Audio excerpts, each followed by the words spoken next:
So everyone's price focus as a crazy game at St James's Park ends in a 4-3 defeat for Nottingham Forest when they pay the price for conceding 4 goals in 11 first half minutes against Newcastle. Much better after the break, but the Reds ran out of time. We'll discuss it all in full in the company of, first of all, Emily Anderson. Afternoon, Emily. How are you doing? I'm not too bad. A lot better than I thought I'd be at half time. Yeah, I'm good. Thank you.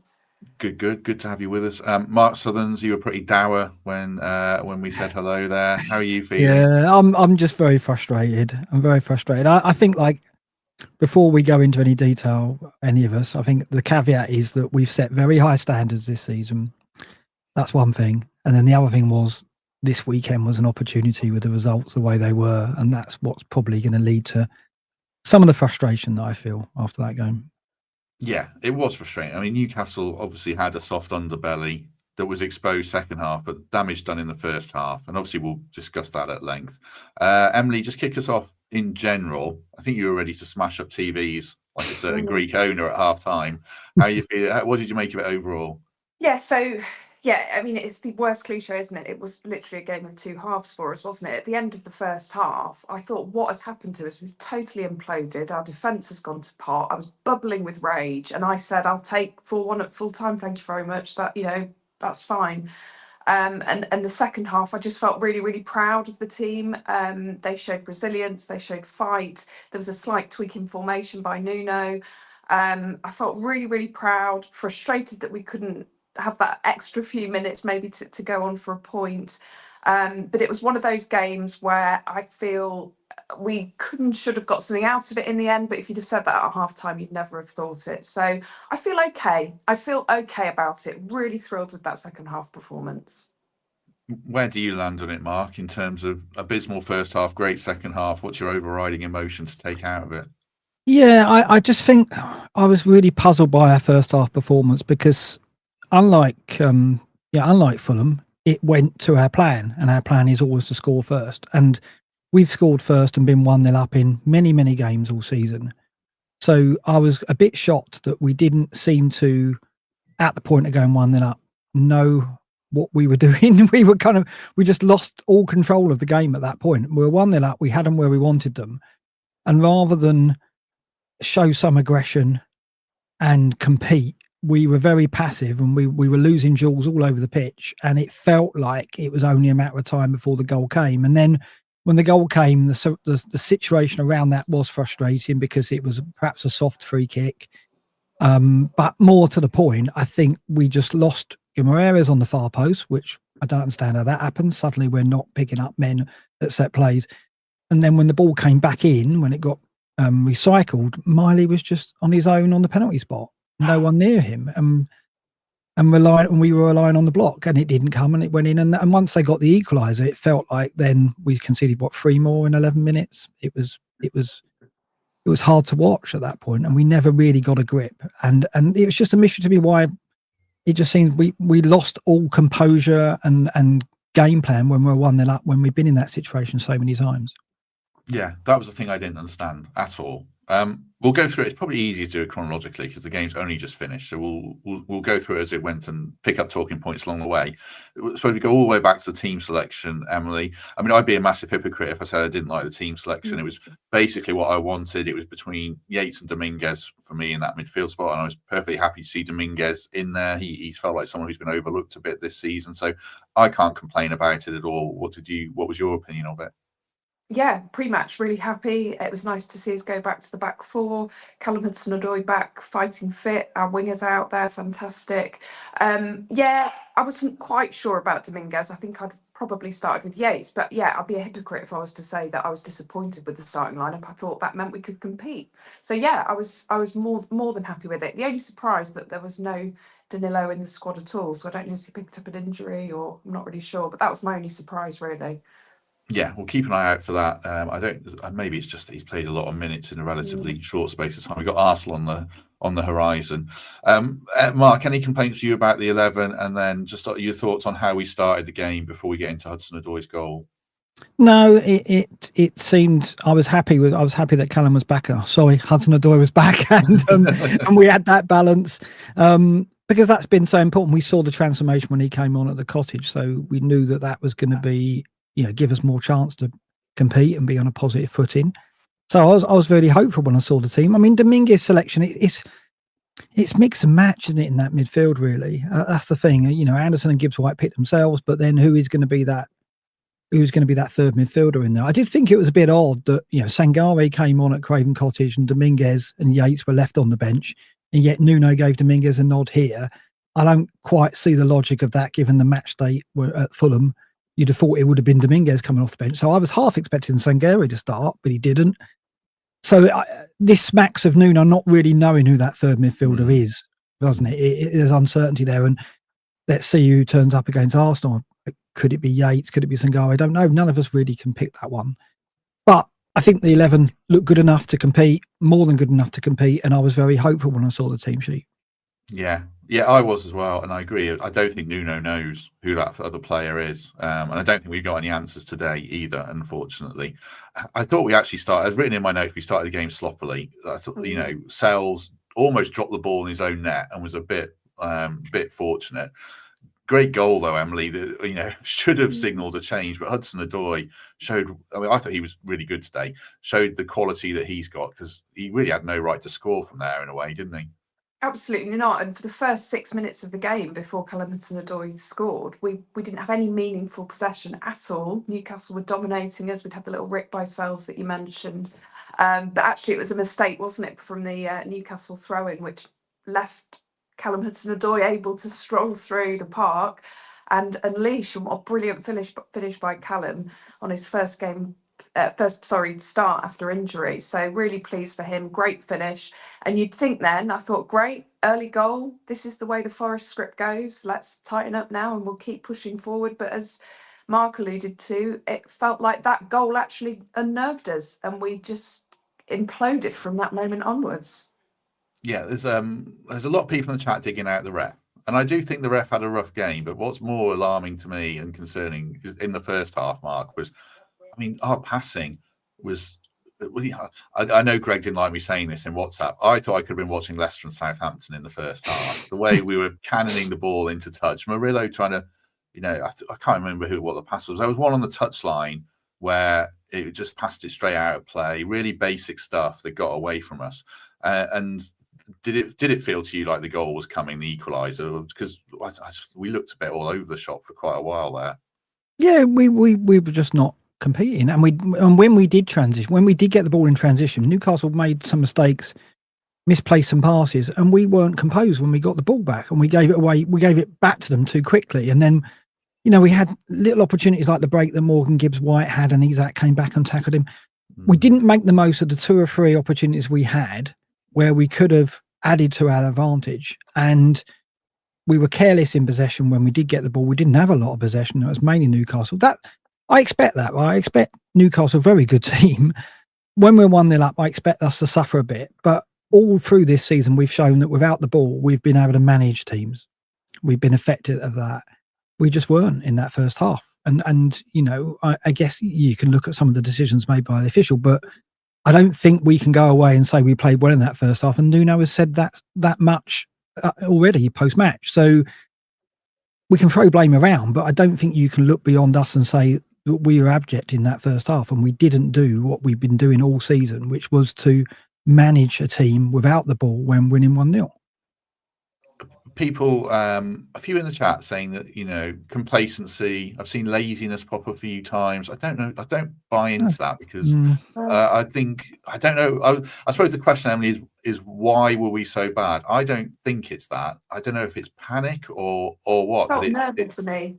It fell apart, didn't it?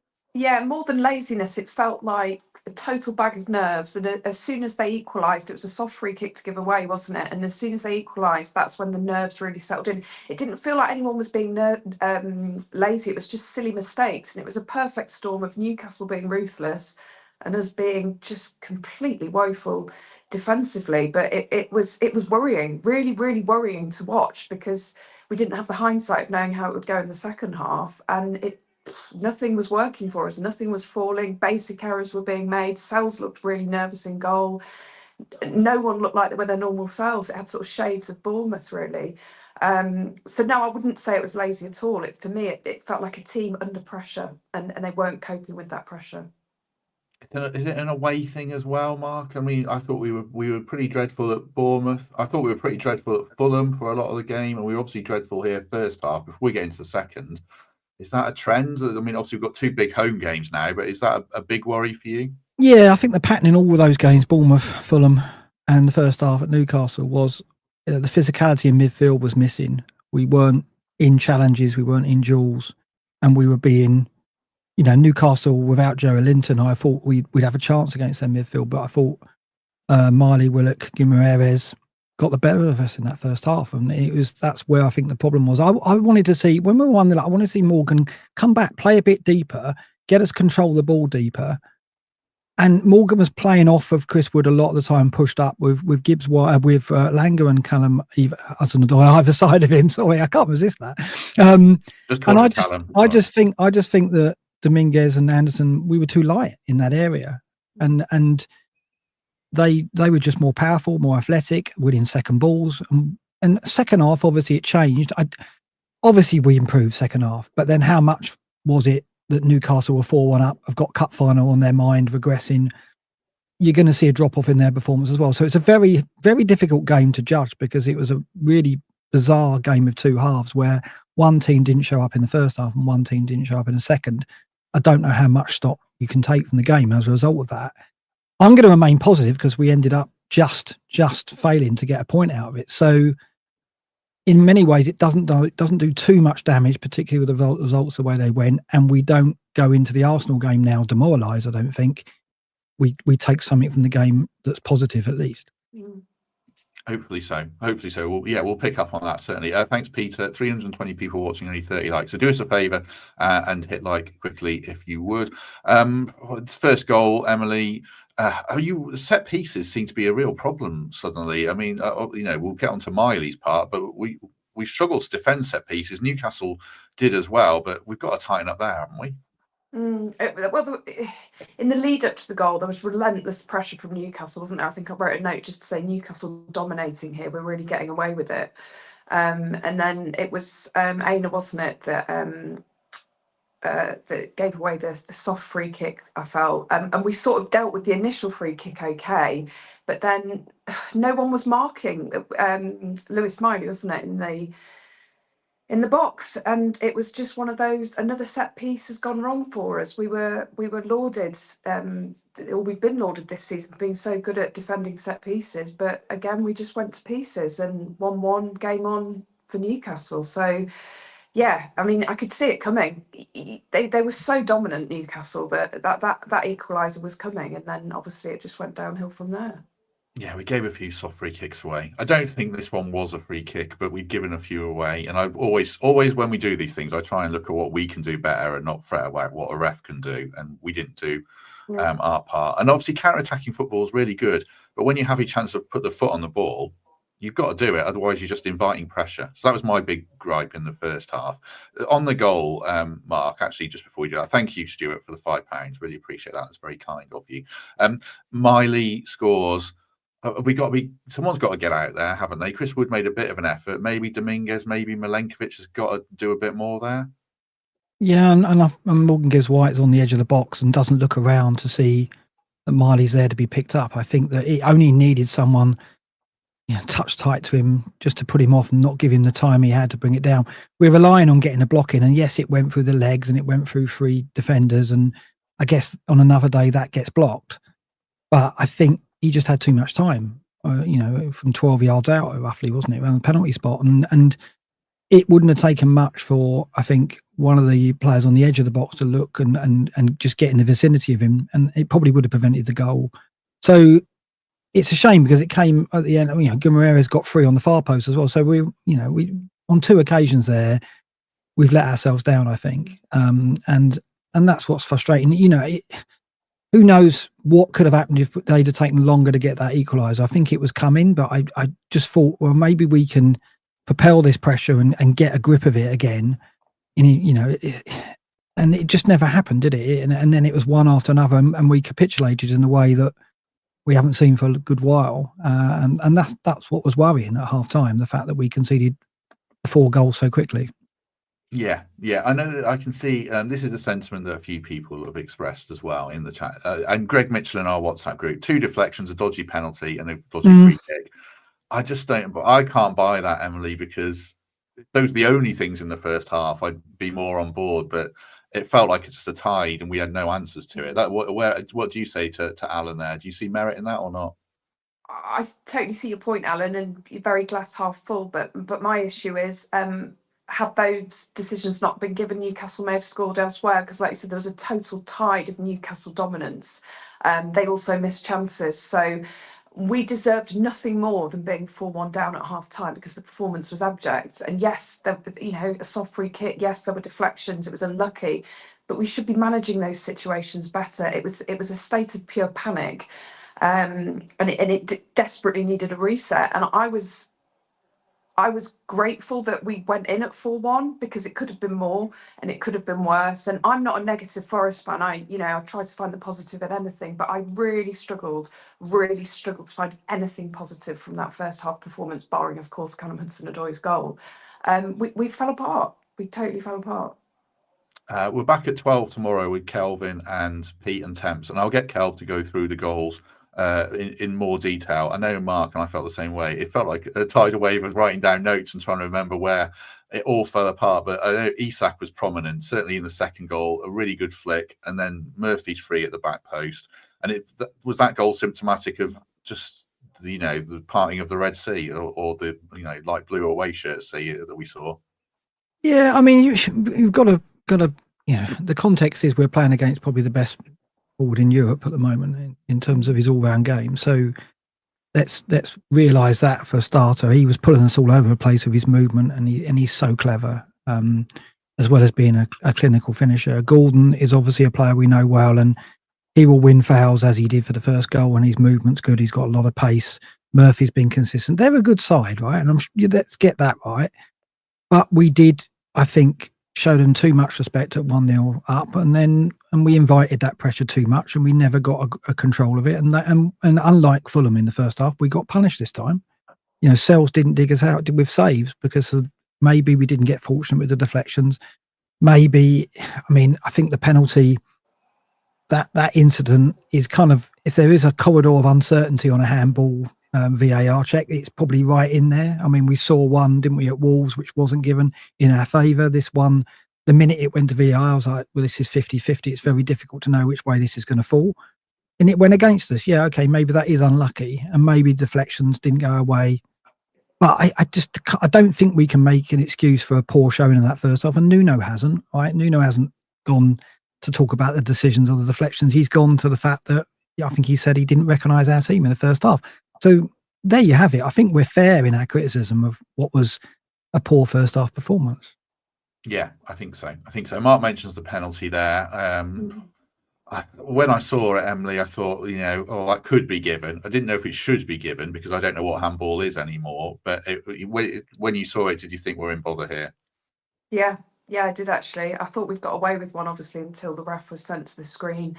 Had it been at the other end, would we have wanted a pen? Yeah, we 100% would, because the issue is that his arm wasn't in a natural position, was it? And as he turned his back, his arm went up.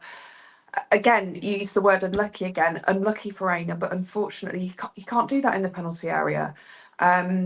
So it was, for me, it was a penalty, and it was clumsy. And I think once the ref's called to the screen, very, very few decisions then are overturned by the ref, aren't they? So yeah, I've wanted it at the other end, and you've got to look at it like that. Yeah, it's strange. It was strange defending. I don't know. I haven't played Premier League football, obviously, but turning your back on the ball, you put yourself in bother when you turn and you raise your arm like that. Is Aina a bit of a worry, Mark, or not? That's probably the 3rd out of 4 games where I think he's, struggled. I thought he was pretty poor. In fact, I thought it was pretty awful first half. Were you worried about Aina or not? He wasn't getting much support. Dominguez and Alanga that side meant that often it was Willock, Hall and Isak and Gordon drifting out there. And I think we just got, basically, they just had an extra man all the time, and Aina's task was made more difficult by that. I think Alanga defensively perhaps didn't get involved enough. Dominguez was caught press him when he shouldn't have pressed and so on. So they've managed to find a lot of room out there on Aina's side. He didn't play well either, but then I don't think anyone did in that first half, maybe apart from Hudson-Odoi. So I don't want to single him out for criticism because I think he rallied in the second half in a big way and I think he played a lot better. And he's been probably in our top 3 performers all season. So, yeah, it was a poor showing, but he was one of many, I think, in that first half. Yeah, I think that's a fair point. Elanga didn't help him all. But I thought Elanga for 35 minutes, I don't remember him like retaining possession. He was kind of symptomatic of where we were. So, yeah, there were lots of problems, certainly. Right, we'll come on to half-time and Nuno not making any changes shortly. Just before we do, a quick word for the Trent navigation. As I mentioned, loads of events coming up, and I shall send one of them your way now. Aber Fever, 20th of April, if you're looking for something to do. It feels slightly out of place, doesn't it, for as we just absolutely hammer the first half.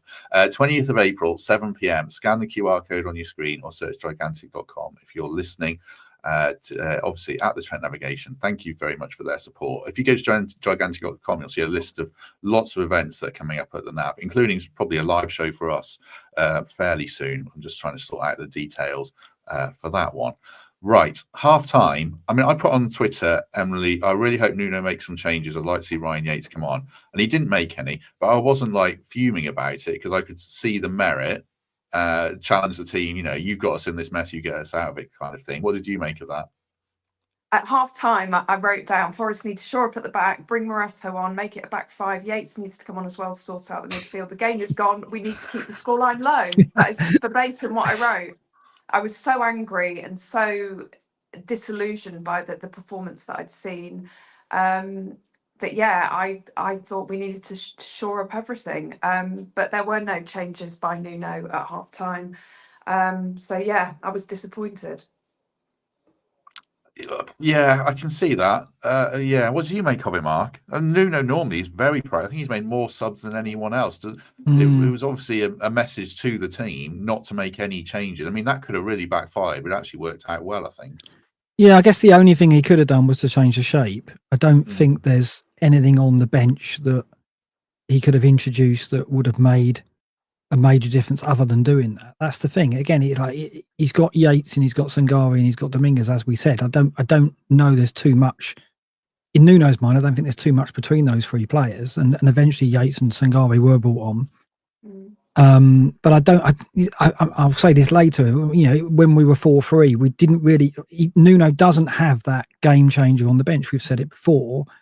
And I was looking at halftime, like Emily, I thought what he might do would go back 3 just to change the system and hope that turned it around. In the end, he did the other option, which is, to say to the 11 that were out in the first half, that was so poor, put it right second half. And they did their utmost to do that. Helped by a very nervous and lackluster Newcastle second half showing as well. So, yeah, I wasn't surprised because I don't really think when chasing the game we've got too many options, sadly. No, I mean, he did make a tactical change, Mark. We played a much different way to we normally play. We played 15 yards higher up the pitch. We were much more aggressive. We got much more in their faces, which we can do no matter what our tactics are. But we did make some changes that had an impact as well, I think. Yeah, well, that's Bournemouth went there and did exactly that from the first whistle and won the game. And obviously that we turned to that tactic in the second half, and Newcastle looked really, really nervous and not composed at all. And I think, Pope looked very nervous on his return to the team. Dan Burn, when you put him under pressure, he's not too clever on the ball. I think it was there for us had we not capitulated in the way we did first half, which makes it even more frustrating.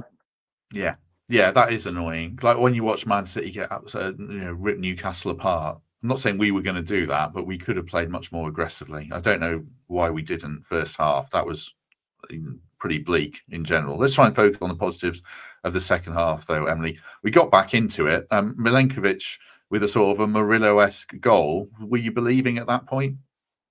I think I was still in my Mardy phase then, so I said, well, they're just going to go up and make it 5-2 now. But no, I was thrilled for Milenkovic actually, and the tide was definitely turning, wasn't it? It's like we totally switched roles. Callum Hudson-Odoi switching over to the right seemed to really make a difference to us pushing forward. We were playing with more possession, which we're obviously not used to. And a great corner. Well, it was a good corner from Anderson, but it was Wood, wasn't it? He managed to get the ball back across goal for Milenkovic to tap in. So yeah, game on at 4-2. I just thought, well, actually, it's not as embarrassing as it could have been. But yeah, thrilled for Milenkovic. A couple of chances as well, second half, Mark. Again, for our centre halves, showing that kind of Newcastle soft underbelly that I've referenced. Could either of them done better? Murillo had one from a corner, Milenkovic one from an Olorina cross. Yeah, I mean they're half chances really. I don't think we can be critical. It's just a shame, isn't it, that one of those didn't go in and we ended up with a point, because the way Newcastle backed off and the way they played second half, perhaps you could say that they didn't. In the end, they were fortunate to win the game. It's still. I mean, I don't think we can be critical of the missed chances in the second half. I think we pressed, we created as much as we could. It's a shame, the chances fell to Murillo and Milenkovic rather than Chris Wood, because I think had it fallen to Chris Wood, then perhaps we'd have got a point maybe. But that would have been an incredible turnaround had we done that. So I think it's hard to be critical. Yeah, the only one I think you can be critical of is Elanga's one. I mean, he's only a yard or two out. I think, as they said on commentary, you probably have to head the ball. I mean, I'd be worried about smashing my head into the post, and I think that's probably what was going on there. But yeah, that was at 4-1, not 4-2 or 4-3. But yeah, that was the one that I look at. I don't think you can blame Milenkovic for the ball was behind him. So yeah, but then we did get back into it, Emily. Ryan Yates, again, a set piece. I mean, this is the more I talk about it, the more frustrated I'm getting that Newcastle are not good defensively, and it feels like there was a game for the taking, but obviously all the damage was done first half. But Yates, he did give us a hope there, didn't he? He really did. Again, it was from another set piece. Super sub comes on. It was just too late in the game. It was at the 89th minute, I think, wasn't it, that Yates got the third goal. I just think the game had gone by then. It wouldn't have been great if we could have rescued a point, but because we capitulated so badly in the first half, it would have taken a near miracle to get anything from that game. So I guess it just makes it less embarrassing, doesn't it, that it's 4-3. But yeah, really thrilled for Yates, and you could tell he was delighted and wanted to push on and get the point. There just wasn't enough time though. We'll come on to time shortly. Just one other thing. Yates, Mark, thought he had a decent penalty appeal for Gordon battering him. Wishful thinking. Aina pushed Gordon into him, didn't he? So I don't think we were going to get that. I mean, obviously Yates couldn't see what happened behind him, and he did feel the contact. But I think when you saw the replay, you could see that Gordon was pushed by Aina. So I don't think there's anything there. Nothing in the Lewis Miley handball either. I don't think he handled it, did he? Well, he had his arm very tight to his side, didn't he? There was no extension of the arm like there was on the Olorina situation. So that if there is that kind of element of uncertainty on handballs, I don't think the Miley one ventured into it really. I don't think you get him for that. Oh, have we lost Matt? I think we have. Yeah, I didn't think that the Lewis Miley one was a penalty either. I think I wrote down that actually his arm was in a natural position, and although he put his back to the ball, he definitely wasn't. It definitely didn't hit his arm, did it? And if it did, it was certainly not deliberate. So yeah. Yeah, I mean, he was turning away, wasn't he? And like I say, he didn't extend the arm, so I don't think you get those. You appeal for them. You absolutely do. Absolutely, but it was never going to. That was never going to be overturned, was it? No. I'm back. Don't know what happened there. Sorry, internet disappeared for a second. Good holding of the fort. Thank you. Have we talked about 3 minutes, Emily? I don't know how they find 3 minutes stoppage time. It should have been at least 5, shouldn't it? I think under the current conditions of the Premier League, where we tend to get an awful lot of stoppage time, don't we? Particularly at the end of second halves, because they're trying to stop time wasting. I felt like there was definitely more than 3 minutes, because you'd got the 3 different substitutions, you've got 2 goals, and there will have been a bit of time within that. I was expecting at least 5, so really disappointing only to get 3, really. Yeah, agreed. Right, I think that covers the game. We'll discuss it in more detail tomorrow. We'll turn our attention to Arsenal shortly. Just before that, we always do man of the match. I mean, I definitely had one in my mind. Who emerges with credit for you, Mark, and who was your man of the match? It's very difficult. Very difficult, isn't it? I guess you go, I'm not going to say it again, you go Hudson-Odoi because I think he came back into the team and I'm very pleased he got through the game. There's always a worry when a player comes back from injury, especially a vital player and one that's had injury concerns in the past. But he came through the game really well. He looked assured in his touch and obviously got the goal and did cause some problems. And him switching flanks did help us, there's no doubt, in that second half as well. So I'll give it to him. It's just a shame that for once we don't have 4 or 5 contenders like we normally do. Yeah, definitely Hudson-Odoi for me. I mean, I thought the centre halves had good second halves, but obviously they had awful first halves. But the only player I thought was consistently decent was Hudson-Odoi. What about you, Emily? I will go Hudson-Odoi as well, but a special mention for the second half performance from Anderson. I know he was pulled halfway through the second half, but I thought he actually got stuck in really well and was quite influential with regards to definitely the first goal from the corner. So I thought Anderson did okay, but Callum Hudson-Odoi was kind of head and shoulders above everyone else, really. Yeah, he had a good second half. Again, no one had a good first half particularly, but yeah, I can see what Anderson helped us wrestle some control of the midfield, certainly. Right, just before we talk about Arsenal for the last 10 minutes or so before Emily's got to disappear, and we should be done by then. Anyway, thank you very much to Nottingham Window Company for being the second sponsors of our post-match show. If you're looking for new windows or doors, check out the link in the description and they will sort you out, as they did in my house, and it's made a big difference, especially it's so windy here the last few days. So yeah, do check that out in the description, and thanks very much for their support. Right, Arsenal Wednesday. Liverpool and City are still playing, marks. We don't know how that one's going to turn out, but results certainly went our way, I would say, this weekend, aside from our own, obviously. So all to play for still. How are you feeling about this Arsenal game? Yeah, I mean, these 2 home games now, we just don't want to lose either of them. Basically, we want to get some points on the board from these 2, and if we can do that, I said when I looked at this run of 4 or 5 that if we went into the Ipswich away game in the top 5, I think we'll stay in the top 5. And I think the way the results have gone and the way the fixtures are, I think we only need to get a couple of points, and that'll be the case, because I think that we'll still be in that top 5 now. Hopefully we get more than a couple of points. Hopefully we get 4, maybe even 6, because I think we're capable of winning at least one of the games between us and Arsenal and us and City at City Ground. Neither of those teams in great shape. Arsenal in particular look to be in a spell where they don't have any kind of natural source of goals in that team.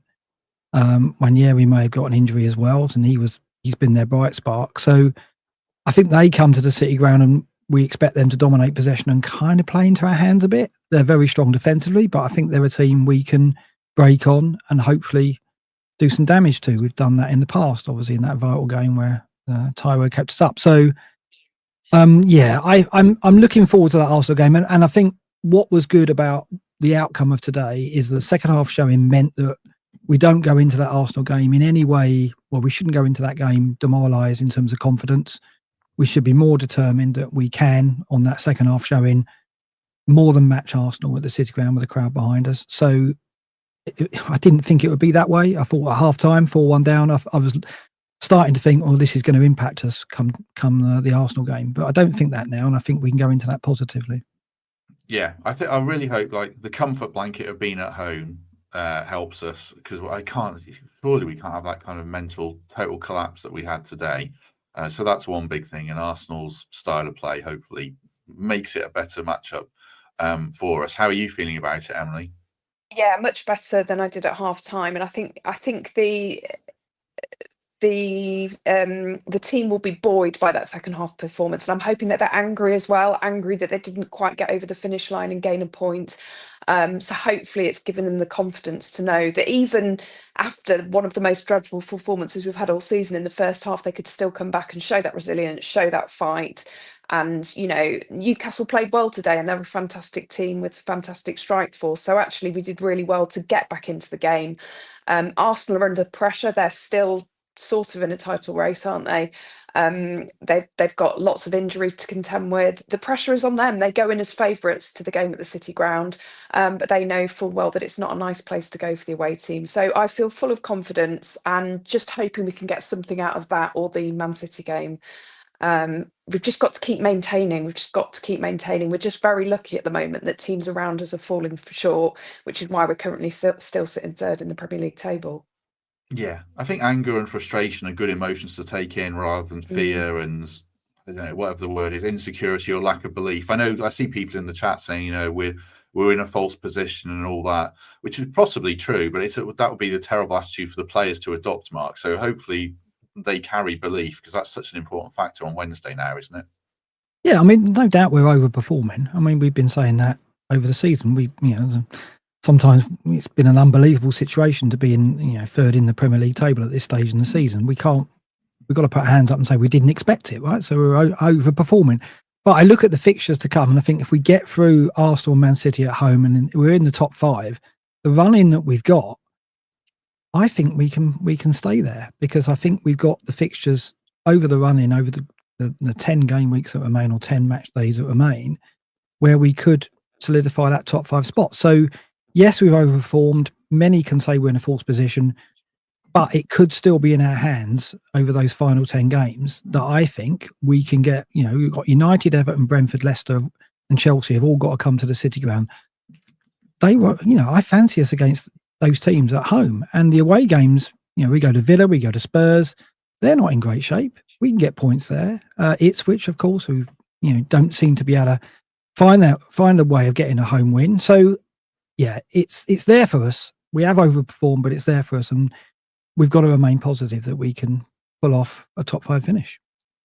Yeah, we're in a 10-game shootout, and no one can hit the target effectively at the moment. Everyone's dropping points everywhere. So let's see what we can do. I think, like Temp said, no one's going to hand it to us. We have to grab it, and I hope we play with more intensity and more aggression in the first half against Newcastle, Arsenal, and get at them. Just before we go, Emily, final thought. Picking the team is going to be really interesting. Any changes for you? Do you go with the same 11 that was so abysmal first half but better second half? What would you like to see Nuno do? You know what? I probably would go with the same team, because I think Arsenal will play dominating us with possession, which means that we can use the counter-attack. What we need to make sure is that we don't panic. I don't see any other formation that would work, because although we were terrible in the first half, that same team did quite well in the second half. So I would stick with what he went with. Potentially Dominguez, possibly switch him out, but I'd stick with the same formation, I think. Yeah, same formation. I think, Mark, it just comes down to that midfield spot, doesn't it? Dominguez, Yates, Sangare. Do we even go back to Danilo? I don't know. I do feel. I know there's a section who think that, there's a section that think Ryan Yates is crap, and there's a section that think we're overly supportive of Ryan Yates. But I don't know. I do feel like it might be time to bring him back. But what do you think? Well, against Arsenal, the one thing that they still have that's dangerous is set pieces. So I don't think Dominguez will start. It's just whether we consider Sangare, who should be very useful at defending set plays, is a better option than Yates at that. Now, we've seen Yates be a disruptor at set plays, so I wouldn't be surprised if he gets the nod. It'd be great if Sangare at 6'2" and the physical presence that he is would be someone we could bring in and defend well at set pieces, but I don't think I've ever seen that evidence of that, as in someone who's in the box and helping us clear the ball. So Yates probably could be more useful in that respect. So I think it will be Yates starting against Arsenal for the set piece threat. I think so. I'd love Sangare to be the answer. Big, powerful number 6. But, he's come on again today, and it's given away a couple of free kicks. A difficult game to come into. But, yeah, I think Nuno might retreat to, again, the comfort blanket of Ryan Yates. And, we did get a lot of good results with Ryan Yates in the team. So I wonder if Yates will come back in. We got a lot of good results with Nico Dominguez in the team. But he had his chance today and hasn't taken it in a team, in a game where everyone's been bad. Any final thoughts, Emily, before we go? Because I know you've got to go. No, that's fine. The only thing is every team has a rocky patch. We're currently in it, but we are still third in the table. And I know some of the comments are saying, oh, we're in a false position. You can't be in a false position after 26 games. So just keep the belief. We're doing so much better than we ever anticipated this season. Just got to get through these next few horrible games. If we can pick up some points, we'll be absolutely fine. So just keep the faith, I think. Really disappointing first half today, but just try to focus on that second half performance, which was the Forest we know and love. Mark, final words from you? Yeah, I mean, there's false position, and then there's over exceeding expectations. There's no doubt we're the second. No one expected us, like Emily said, to be where we are. But I think we've warranted it, because if you look at the sides around us, they've also had their bad spells and been very inconsistent as well. We're going through that at the moment. I think what is alarming is that we're conceding a lot of chances, and we weren't doing that before. I had a look. I know I'll throw some stats in, but last 4 games, only Southampton have conceded more XG than us, and last 6, we're 4th bottom. So we've got to turn that around, because we weren't doing that before. We were even against tough opposition, we weren't giving away high quality chances. Suddenly we are. I'm sure with 2 home games, Nuno can reverse that, and we can get back to what we were, which was a team that was very, very difficult to beat with a threat on the break. And I'm hopeful we can get back to that and get the results we need. Yeah, let's play with a lot more intensity and create those chances on the break, because they've been missing the last 2 games. So that's what I'm really looking for. Whoever plays, it doesn't really matter. We've got to play with a bit more fire and a bit more confidence, I think, first half. Right, we shall be back tomorrow, as mentioned, with Kelvin, Pete and Temps at noon, and then we'll have a preview with Emily and Mikey on Tuesday. I'm trying to sort an opposition preview, which we'll probably have, and then we'll be back Wednesday evening with Mark and another contributor. So do join us for all that if you can. If you've liked this, do us a favour, hit like, hit subscribe, consider Patreon or channel membership, or just a 5-star review on Apple Podcasts or Spotify. We shall let you go watch the rest of this Liverpool City game. Emily, you've got to go, but we'll see you on Tuesday. Thank you very much. Thank you, Matt. Cheers. No worries. Mark, thank you very much. Thanks, Matt. See you after the Arsenal game, hopefully in a better mood. Yeah, hopefully so. Hopefully so. And if we don't see you tomorrow, everyone, then we shall see you soon.